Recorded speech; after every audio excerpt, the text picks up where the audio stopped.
பல்லு ரொம்ப வலிக்குதா? உங்கள் சுகர் லெவல் செக் பண்ணியிருக்கீங்களா? சுகர் அதிகமாக இருந்தால் வாயில் ஜெர்ம்ஸ் ரொம்ப ஃபாஸ்ட்டாக மல்டிப்ளை ஆகும், கம்ஸ் வீக் ஆகும், ப்ளீட் ஆகும், பேட் பிரெத் இருக்கும்.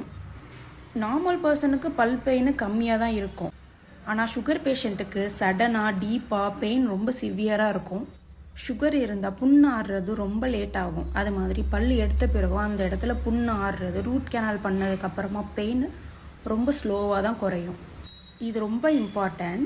பல்லு வலி இருந்தாலே சுகர் இருக்குன்னு அர்த்தம் இல்லை. சுகர் பேஷண்ட்டுக்கு பல்லு வலி வந்தால் அதை நம்ம கவனத்தில் எடுத்துக்கணும். ரத்த கசிவு இருக்குதுன்னா அதை இக்னோர் பண்ணாதீங்க. 3 to 6 monthsக்கு டென்டல் விசிட் கண்டிப்பாக சுகர் பேஷண்ட்டுக்கு முக்கியம். டயபெட்டிக் கண்ட்ரோலில் இருந்துச்சுன்னா கம்ஸும் ஹெல்த்தியாக தான் இருக்கும். இயர்லியாக டென்டல் கேர் எடுத்தோன்னா பெயின் அவாய்ட் பண்ணலாம், பல்லையும் சேவ் பண்ணலாம். Jezima dental clinic. அஸ்ஸலாமு அலைக்கும்.